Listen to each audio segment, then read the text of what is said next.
America ಅಧ್ಯಕ್ಷ Donald Trump ಅಪರಾಧಿ ಅಂತ ಸಾಬೀತಾಗಿದೆ. ಹಾಗಾದ್ರೆ ಅವರು ಅಧ್ಯಕ್ಷರಾಗಿ ಪ್ರಮಾಣ ವಚನ ಸ್ವೀಕಾರ ಮಾಡಲಿಕ್ಕೆ ಸಾಧ್ಯ ಇಲ್ವಾ? ಅಷ್ಟಕ್ಕೂ ಈ ಪ್ರಕರಣ ಯಾವುದು? ಈ ಥರ ಪ್ರಶ್ನೆಗಳು ಹುಟ್ಟುತ್ತೆ. ಆ ಎಲ್ಲ ಪ್ರಶ್ನೆಗಳಿಗೆ ಉತ್ತರ ಇಲ್ಲಿದೆ. ಈ ವಿಡಿಯೋನ ಕಂಪ್ಲೀಟ್ ನೋಡಿ. ಹೌದು, ನೀಲಿ ಚಿತ್ರತಾರೆಯೊಬ್ಬರಿಗೆ ಡೊನಾಲ್ಡ್ ಟ್ರಂಪ್ ಹಣ ನೀಡಿದ ಪ್ರಕರಣ ಸಂಬಂಧಪಟ್ಟಂತೆ ಇದೀಗ ಅವರು ಅಪರಾಧಿ ಅಂತ ಸಾಬೀತಾಗಿದೆ.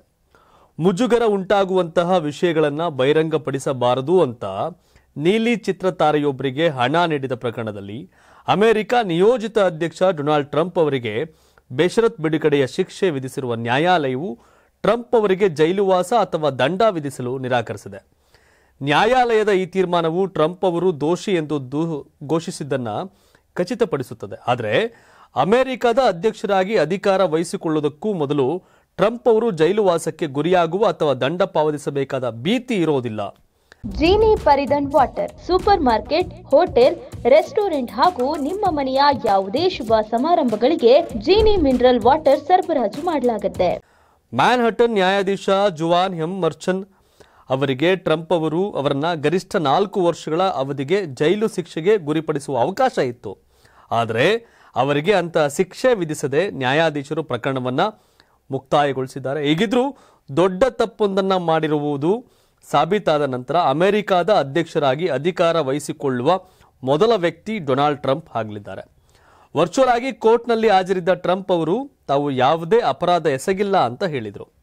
ವಿಚಾರಣೆ ಎದುರಿಸಿದ್ದು ಮತ್ತು ತಾವು ಅಪರಾಧಿ ಎಂದು ಘೋಷಿತವಾಗಿದ್ದು ಬಹಳ ಕೆಟ್ಟ ಅನುಭವ ಆಗಿತ್ತು ಅಂತ ಟ್ರಂಪ್ ಹೇಳಿದ್ದಾರೆ.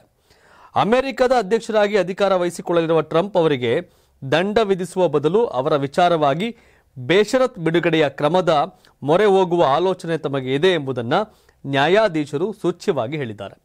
ಹಾಗಾದ್ರೆ ಬೇಷರತ್ ಬಿಡುಗಡೆ ಅಂತ ಅಂದ್ರೆ ಏನು?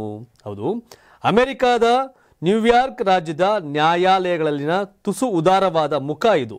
ಅಂದ್ರೆ ಬೇಷರತ್ ಬಿಡುಗಡೆಯು ಡೊನಾಲ್ಡ್ ಟ್ರಂಪ್ ಅವರು ತಪ್ಪು ಮಾಡಿದ್ದಾರೆ ಎಂಬುದನ್ನು ಖಚಿತಪಡಿಸುತ್ತದೆ. ಆದರೆ ಅವರನ್ನ ಜೈಲು ಶಿಕ್ಷೆ ಅಥವಾ ದಂಡ ಪಾವತಿ ಶಿಕ್ಷೆಗೆ ಗುರಿಪಡಿಸೋದಿಲ್ಲ ಅಂತ ನ್ಯೂಯಾರ್ಕ್ ಟೈಮ್ಸ್ ವರದಿಯಲ್ಲಿ ತಿಳಿಸಿದೆ.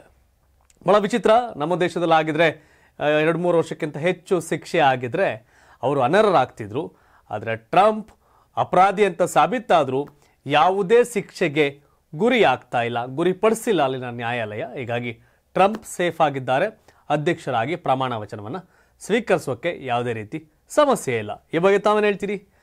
ಕಾಮೆಂಟ್ ಮಾಡಿ ತಿಳಿಸಿ. ಧನ್ಯವಾದ. ಇದು ಕರ್ನಾಟಕ ಟಿವಿ, ಕನ್ನಡಿಗರ ಧ್ವನಿ.